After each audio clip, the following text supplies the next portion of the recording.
Olá, este é o podcast Tozini Freire, a conexão entre um dos maiores escritórios de advocacia do país, os assuntos mais relevantes do direito empresarial e você.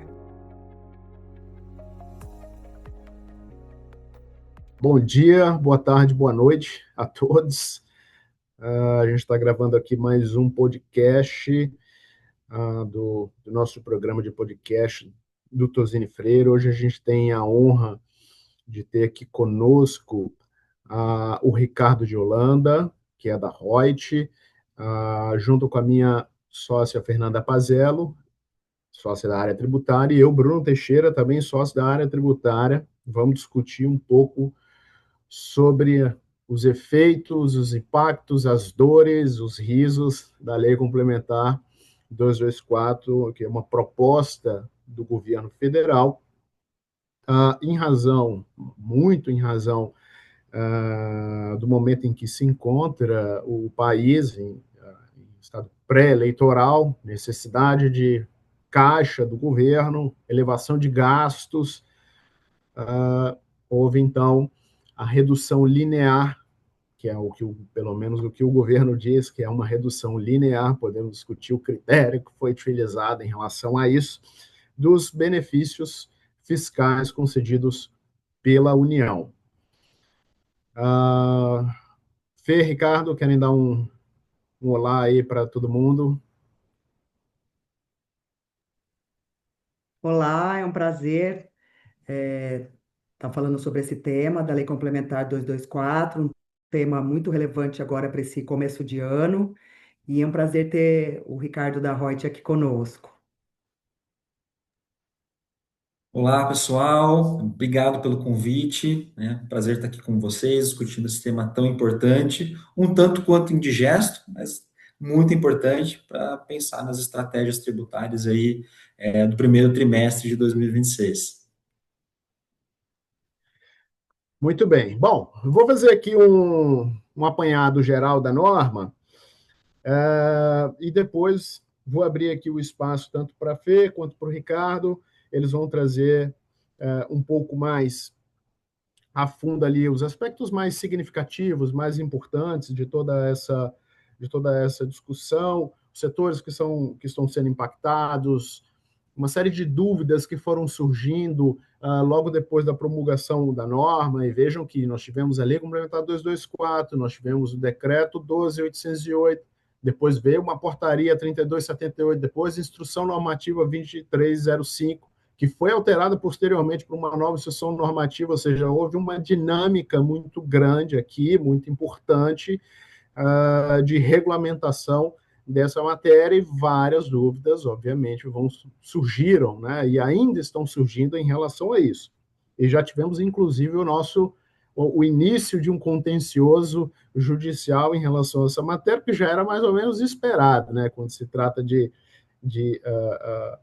leis em que você não tem ali uma tecnicidade precisa em relação ao estabelecimento dos critérios, especialmente de aumento de carga tributária das empresas, há todo um impacto e, portanto, há a expectativa de se ter discussão sobre isso. Bom, o que nós estamos falando aqui? Nós estamos falando da redução de incentivos e benefícios fiscais federais, em que o governo vendeu para o Congresso Nacional a necessidade, e aí eu vou usar essa palavra necessidade em razão da situação fiscal da União e da necessidade de elevação de gastos em razão principalmente do ano eleitoral, uma revisão e redução linear desses gastos com benefícios fiscais federais. Então, a estruturação ela foi realizada em relação ao imposto de renda da pessoa jurídica, contribuição social sobre lucro líquido, contribuição ao PIS, COFINS, IPI e contribuição previdenciária do empregador.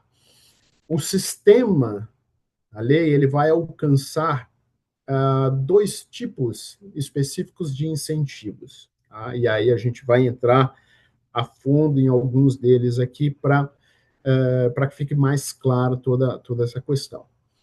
A lei ela vai alcançar os incentivos que estão delineados ou previstos no demonstrativo de gastos tributários anexo à Lei Orçamentária Anual de 2026, esse, o que a gente chama de DGT, Demonstrativo de Gastos Tributários, ele é uma relação de benefícios fiscais concedidos pela União e que impactam, obviamente, a arrecadação do ente. Então, isso é um documento que é preparado pela Receita Federal do Brasil, é entregue à Presidência da República, que o anexa ao projeto de lei orçamentária anual. Então, lá você vai ter cada um dos itens, cada um dos benefícios fiscais atrelados a cada um dos tributos federais para fins de previsão orçamentária. Então, aquilo que estiver constando no demonstrativo de gastos fiscais anexo à LOA impacta ou será impactado pela nova lei. Além disso, a lei deixa claro que incentivos instituídos por regimes específicos também serão impactados. Então, você tem dois caminhos aqui, aquilo que está no DGT e os regimes específicos, que aí a gente pode citar aqui lucro presumido, REIQ, crédito presumido de IPI, crédito presumido de PIS/COFINS, e etc. Bom, a ideia, claro, a gente tem uma série de tipos de benefícios fiscais que são aplicados de maneira distinta. Então, você pode ter isenção, você pode ter alíquota zero, você pode ter um aumento de dedução da base de cálculo, você pode ter redução do próprio tributo devido, você pode ter a concessão de crédito financeiro. A Lei Complementar 224, ela prevê uma forma de cálculo para cada um desses tipos ou dessas espécies de incentivos, numa intenção de linearizar em 10% cada uma dessas reduções. Tá? Então, existe um sistema de cálculo específico para que isso seja realizado. E o que é interessante aqui é que a própria lei, ela prevê ali a exceção em relação a alguns incentivos fiscais. Nós vamos tratar isso um pouco aqui mais à frente. E outros que não ficaram tão claros, mas que agora, com a vinda do chamado perguntão, as perguntas e respostas que são apresentadas pela Receita Federal, algumas dúvidas em relação a isso puderam ser sanadas, outras nem tanto. Ô Fê, acho que você pode comentar um pouco para a gente aí sobre as perguntas e respostas da Receita Federal, o que a Receita trouxe de esclarecimento para os contribuintes em relação a essa redução linear que vem afligindo muita gente aí. Tá ótimo. Bom, com a vinda da Lei Complementar 224, ali em 26 de dezembro, as empresas já começaram a se preocupar para entender quais os benefícios e incentivos fiscais de tributos federais estariam impactados ali por essa lei complementar e teriam uma redução linear. Então, um dos primeiros pontos que a Receita Federal esclareceu no Perguntas e Respostas foi o fato de que benefícios fiscais relacionados a imposto de renda retido na fonte ou a IOF não seriam impactados pela redução linear, tá? Então, esse foi o primeiro ponto que Perguntas e Respostas trouxe. Eu não vou aqui exaurir todas as perguntas e respostas, mas algumas que eu acho que são mais importantes aqui para a nossa conversa, tá? Além disso, como o próprio Bruno colocou aqui, quais são os benefícios impactados? Ou eles estão no demonstrativo ou foram expressamente considerados ali na lei complementar. Mas o Perguntas e Respostas, ele fez questão de destacar alguns, porque os contribuintes já vinham com algumas dúvidas, tá? Então, acho que é importante comentar do PAT. Então, o benefício fiscal do Programa de Alimentação ao Trabalhador, ele consta no DGT, então, por isso, já se imaginava que ele seria impactado pela Lei Complementar 224 e a Receita Federal confirmou. Inclusive, na resposta que ela dá, ela coloca como que deve ser feito o cálculo para se entender essa redução linear ali no benefício fiscal do PAT E eu achei importante trazer aqui a questão do PAT, porque impacta muitas das empresas que nós trabalhamos, tá? Por outro lado, ela falou: olha, deixa eu te falar quais os benefícios fiscais que não são afetados, tá? Então, ela deixou claro que não afeta o RET Incorporação, Repetro e Recap, porque eles não estão na DGT. Então, por isso, eles não serão impactados. Além disso, quando a gente pensa ali no comércio exterior, a Receita Federal também deixou claro que as reduções de imposto de importação relacionados a itens que estão em ex-tarifário, a questão de política de desabastecimento ou na lista de exceção da PEC também não serão impactados pela redução linear. Da mesma forma, regime de drawback, tá? Também não será impactado, e também o regime aduaneiro de admissão temporária, tá? Então, esses benefícios fiscais, eles não serão impactados ali pela Lei Complementar 224. Perguntas e respostas, o que eles fizeram também? Eles esclareceram a questão do benefício oneroso em que se exige que o investimento tenha sido concluído ali até 31 de dezembro de 2025. Então, ele tratou especificamente do benefício fiscal Sudã e Sudene e do REID, e o que ele nos disse? Que o que precisa, o que esses benefícios, eles não serão impactados, os benefícios fiscais Sudã, Sudene e REID, desde que tenha ocorrido a habilitação e a aprovação, início da execução do investimento antes de 31 de dezembro de 2025. Ou seja, o que ele esclareceu é que não há necessidade que o investimento já tenha sido concluído em 31 de dezembro de 2025. Logo mais a gente vai tratar dos possíveis questionamentos dessa lei complementar e eu vou falar com mais detalhes desse ponto. Mas eu acho que o que é importante comentar do perguntas e respostas seria essa questão em que a Receita Federal deixou claro que o investimento ele não precisa ter sido concluído em 31 de dezembro de 2025. Por fim, só para finalizar aqui, tem algumas das perguntas e respostas que tratam do lucro presumido, que explica toda a questão do cálculo e deixou claro que o percentual de presunção, esses 10% se aplica sobre o percentual de presunção, então o 8%, por exemplo, que se aplica para o comércio e para a indústria, iria para 8,8%. Tá?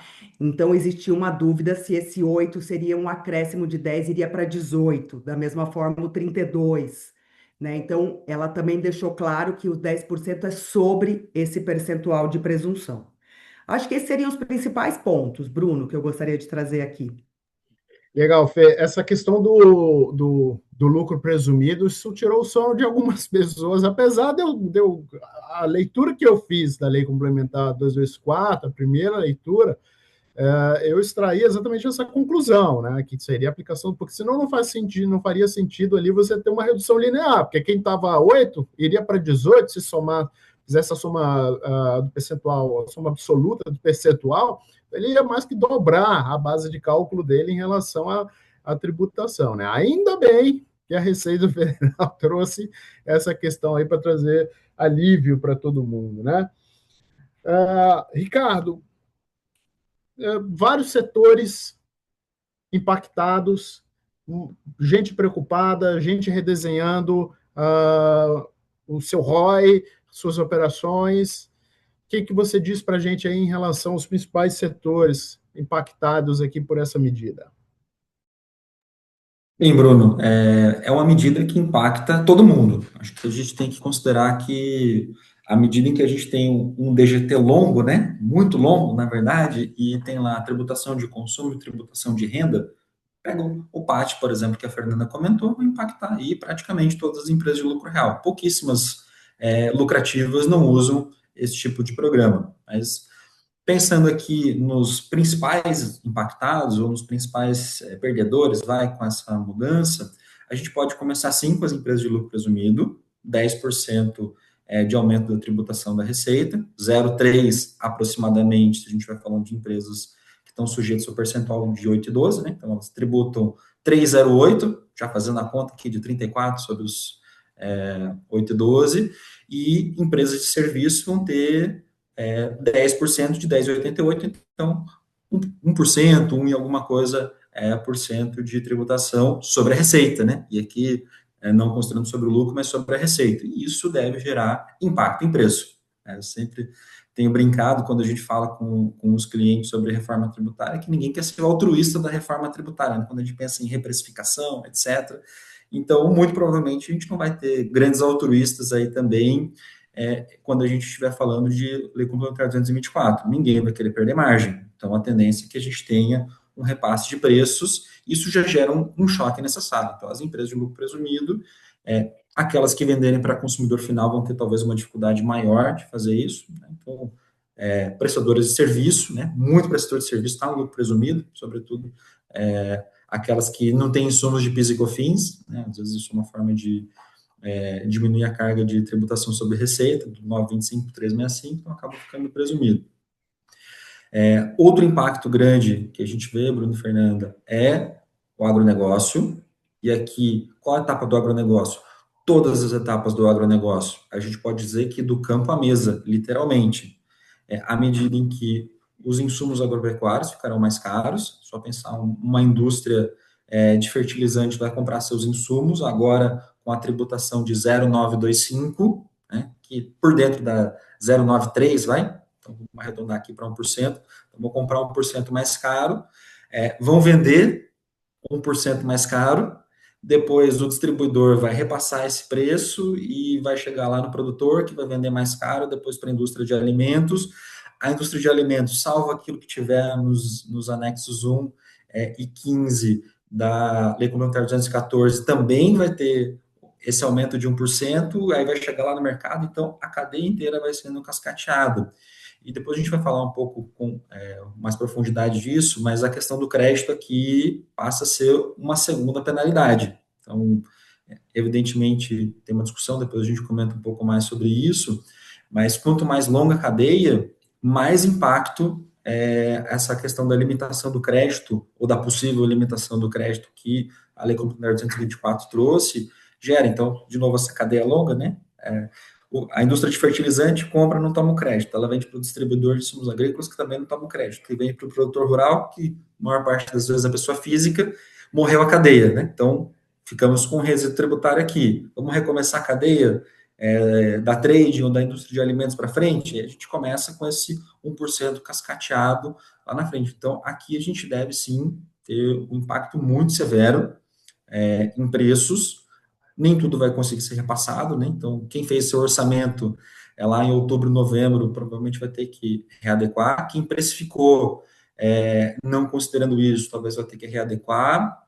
Quando a gente pensa no agro aí, os contratos de safrinha já vão ter que considerar isso. Operações de barter, né? Aquela que eu entrego o insumo e volto o grão, também devem ser impactados. Então, de modo geral, o agro que já vem enfrentando um desafio aí de liquidez por conta da taxa de juros alta, grande inadimplência, as recuperações judiciais vão ser impactado. Outra grande é a cadeia da saúde. Então, a gente pega o setor farmacêutico, perde crédito presumido, o setor farmacêutico perde a alíquota zero de PIS e COFINS, e não fica só no setor farmacêutico, né? Porque aí pega impacto para o hospital, impacto para os planos de saúde. Então, eu tenho preferido falar que a cadeia da saúde acaba sendo muito impactada. Algumas indústrias de alimentos que estão lá nos listados, né? Então, perdem ali seus créditos presumidos. Então, acaba sendo algo bastante transversal, Bruno e Fernanda. Então, a gente vê que isso dos listados, né? Quando a gente pega os listados da norma, o que está lá no DGT, aí acaba sendo tá um pouco mais pulverizado em impactos, mas é importante que cada empresa ou cada grupo de empresas faça análise item a item lá do DGT, porque tem coisas que não se aplicam para o setor, mas se aplica para ela. Alguns têm a cadeia mais verticalizada, outros têm a cadeia mais ampla. Então, mesmo dentro de entidades, eu tenho conversado bastante com as entidades, tem características e realidades diferentes. Quem faz mais dentro de casa, quem terceiriza, quem importa, né? Então, tem muita conta aí para ser feita. Pois é, quando a gente fala, bom, tem uma série de benefícios ali, né, que foram atingidos diretamente pela lei, como você bem colocou. A gente tem a característica mais geral, são aqueles benefícios que estão ali dentro do DGT, mas eu lembro que lá das idas de 2017, quando eu estava fazendo minha dissertação de mestrado, eu estava olhando a composição das empresas lucro real, presumido, simples nacional. Acho que 8% na época das empresas brasileiras estavam no lucro real. Claro que a significativa parte estava no lucro no Simples Nacional, mas boa parte considerável, estava no lucro presumido. E nós temos aqui uma situação em que, veja, todo o contexto, a gente tem uma lei complementar que está reduzindo o que ela está chamando de benefício fiscal, e vamos falar sobre isso um pouco, relacionado a lucro presumido, e a gente tem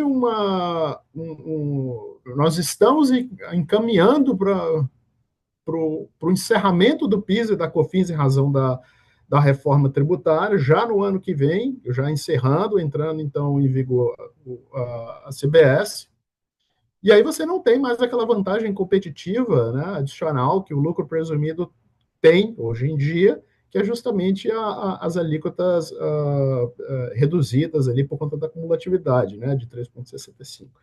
Então, é mais uma carga que sobe, né? A vida do lucro presumido não tem sido tão fácil, né? O governo federal não tem facilitado tanto a vida do lucro presumido.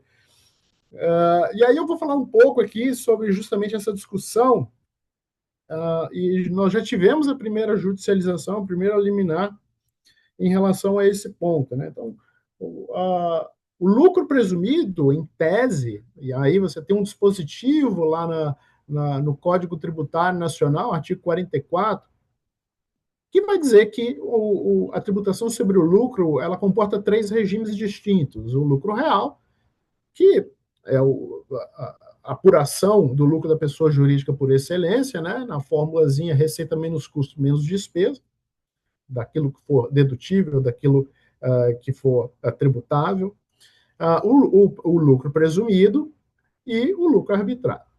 O lucro presumido, portanto, e aí, se você for olhar a jurisprudência sobre, levando em consideração todas as discussões que envolvem lucro presumido, a referência que é dada na jurisprudência é sempre a regime de tributação,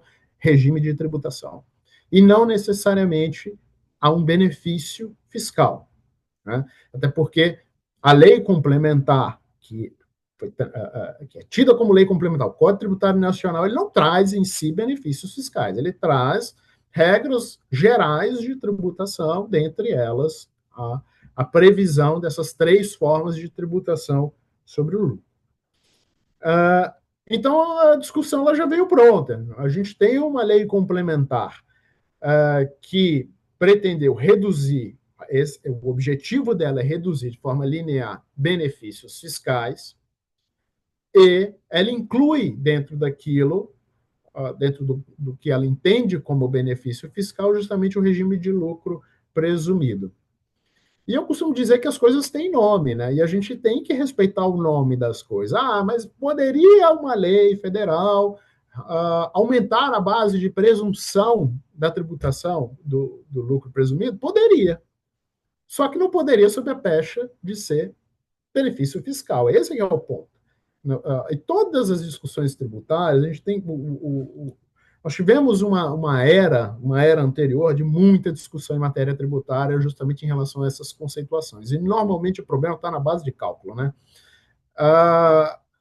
Esse é um exemplo claro. Nós tivemos recentemente um contribuinte que ajuizou um mandado de segurança, inclusive, e obteve uma liminar na justiça justamente para dizer, olha, e esse foi o entendimento do magistrado, apesar de ser uma decisão liminar, é importante, serve de precedente para toda a discussão que nós vamos ter, provavelmente, daqui para frente. Lucro presumido não é benefício fiscal. Lucro presumido é regime de tributação. Portanto, você não poderia ter a pretensão de incluir este regime numa lei que versa exclusivamente sobre redução linear de benefícios fiscais. Então, esse é um ponto muito importante. E, se tratando de imposto de renda, a coisa já acontece agora, né? Porque o imposto de renda ele não está submetido à anterioridade nonagesimal. Portanto, já a partir da primeira apuração, e lucro presumido da apuração trimestral, você já tem a aplicação da nova regra. Então, aquilo que exceder no anual a 5 milhões de reais de faturamento, você tem que aplicar, então, essa elevação em 10% dos percentuais de presunção. Esses 5 milhões, e aí a Receita esclareceu isso recentemente, até fez algumas alterações na sua normativa justamente para dar um contorno maior de legalidade em relação a toda essa discussão, é a aplicação proporcional dos 5 milhões, então 250 para cada trimestre, com a possibilidade de um contribuinte, e claro, nós temos diversas atividades em lucro presumido, e as atividades elas têm sazonalidades, em algum trimestre você pode ter um faturamento significativamente maior em relação a outros, em que você não atingiria necessariamente no período de um ano o piso ali dos 5 milhões. Então, a norma ela foi construída de uma forma em que, no último trimestre do ano, você possa verificar se você atingiu os 5 milhões dentro do ano, não atingiu, então você utiliza aquilo para compensar o IR e ICS que você vai apurar no último trimestre, ou, no limite, você pode utilizar aquilo como crédito para restituição ou compensação. Se, da mesma forma, ou de modo diferente, na verdade, você recolheu mais do que o que deveria recolher em todo o trimestre, a norma também prevê um ajuste em relação a isso. Então, a Receita Federal ela trouxe um alento em relação à operacionalização da aplicação da norma, que parece ser mais consentâneo com o objetivo da própria lei complementar, mas ainda temos essa preocupação, ou melhor dizendo, esse efeito de exigir a redução de benefício daquilo que não é benefício, portanto, uma expectativa de elevação de contencioso tributário ao longo do ano de 2026 em relação a essa matéria e a outras questões também, que talvez a Fê possa trazer aqui para a gente um pouquinho sobre os benefícios onerosos, que também tem sido uma outra preocupação aqui dos contribuintes e que também já virou discussão no Poder Judiciário. Isso mesmo, Bruno. Então, além dessa questão do lucro presumido, né, que se aplicaria ali para essas empresas, um outro ponto de questionamento que nós temos visto é com relação ao artigo 4º, parágrafo 8º, inciso 4. Porque o que a lei complementar nos disse? Ela também nos disse quais são as hipóteses em que a redução linear não se aplicaria. E ela disse assim para a gente no inciso 4, que não se aplicaria a redução linear para benefícios concedidos por prazo determinado a contribuintes que já tenham cumprido condição onerosa para sua fruição, considerando-se como condição onerosa exclusivamente investimento previsto em projeto aprovado pelo Poder Executivo Federal até o dia 31 de dezembro de 2025. Então, acho que um ponto aqui é que essa lei complementar ela vai contra o artigo 178 do Código Tributário Nacional, que nos diz que uma isenção, quando ela é concedida sob condição e com prazo determinado, que ela não pode ser revogada antes do tempo. E que, inclusive, esse artigo 178 do Código Tributário Nacional, conforme jurisprudência já pacífica, se aplica, inclusive, nas hipóteses de benefícios fiscais e incentivos fiscais. Então, ou seja, se a gente está falando aqui de uma empresa que possui um benefício fiscal em que existe um prazo determinado e condição em que essa condição foi implementada ou está sendo implementada pela empresa, a nosso ver, essa lei complementar 224, ela não poderia atingir esse benefício fiscal. Então, cabe aqui às empresas olharem para os seus benefícios fiscais e se entenderem que eles são onerosos, com ato concessivo, muitas vezes, em que as contrapartidas foram ou estão sendo aplicadas, como, por exemplo, contratação de empregados. Então, a nosso ver, essas condições, elas também são onerosas e não só um investimento, tal como diz a Lei Complementar 224. E daí eu trago, inclusive, jurisprudência do próprio Superior Tribunal de Justiça, em que, quando ele tratou da Lei do Bem, que é aquele programa de inclusão digital, ele traz essa flexibilização à questão de condição. Não necessariamente a condição onerosa, ela precisa ser um investimento, ela precisa ser algo que tem essa tangibilidade. Tem várias outras situações que também são onerosas e que são implementadas pela empresa, tal como foi no caso de programa de inclusão digital, e que se considera a aplicação do 178 do CTN.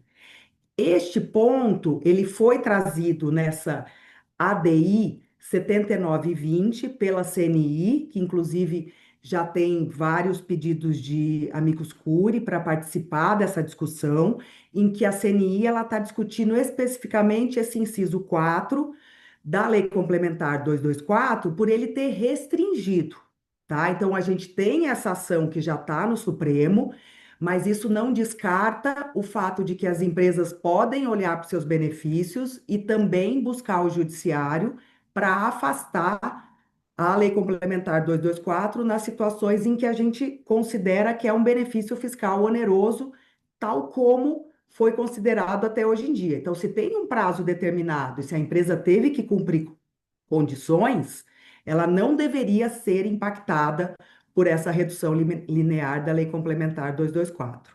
Então, acho que esse é um ponto importante que as empresas devem ficar atentas. Legal.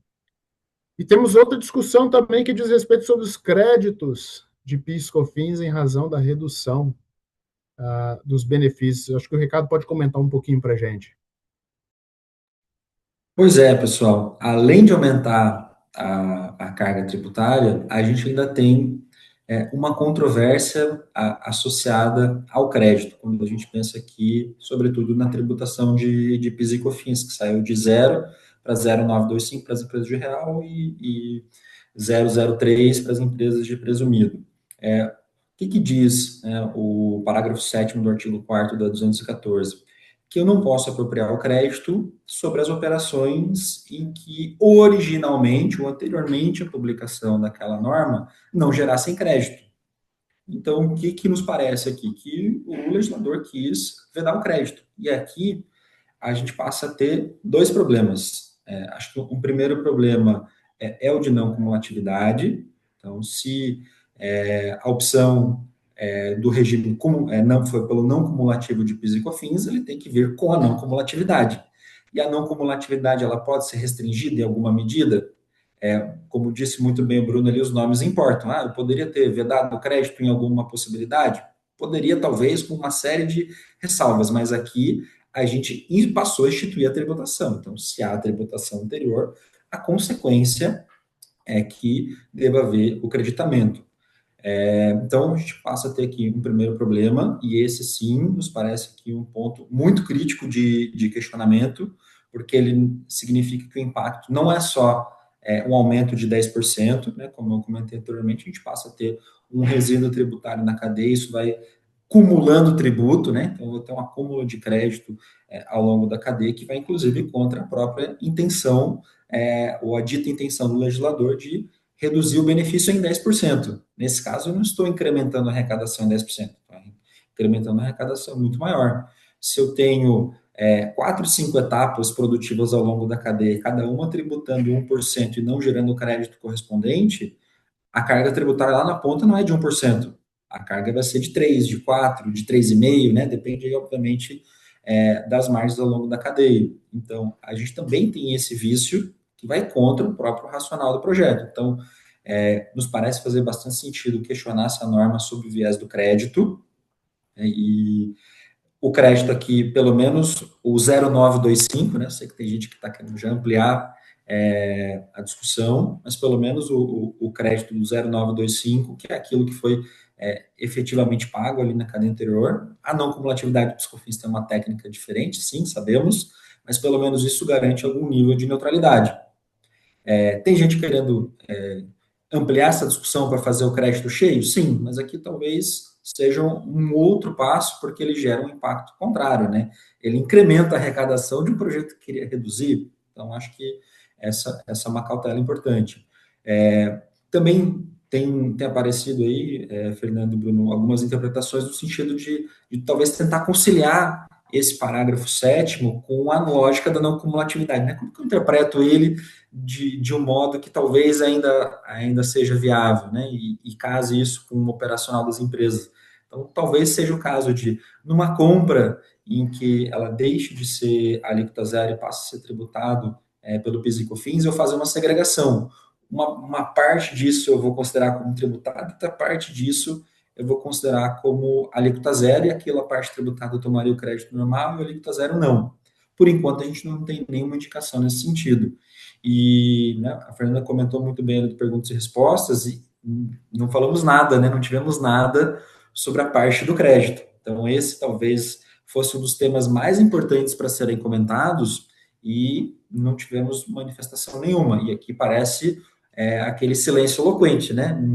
Foi proposital o silêncio, porque se eles esclarecem para o bem, dizendo, não, pode acreditar no 925, todo mundo acreditar, e aí a arrecadação seria menor. Se eles falam para o não, eles deixam claro ali um caminho para uma judicialização. Então, esse ponto aqui ele preocupa porque ele sim incrementa mais do que 10% o custo das empresas. E, de novo, quanto mais longa a cadeia, mais grave isso fica. Né? Então, se a gente pega o farmacêutico que vende para a clínica, que depois vai cobrar isso do plano de saúde, tudo isso em cascata certamente vai fazer com que lá na ponta a carga seja repassada para o consumidor final em mais de 1%. Então, aqui, acho que é uma judicialização importante para que a gente consiga ter um controle de preços aqui, né? A cadeia inteira tem que judicializar, né? Isso que é importante. Não estamos querendo estimular a judicialização, mas a cadeia inteira tem que fazer. Senão alguém não faz, a gente recomeça a cumulatividade.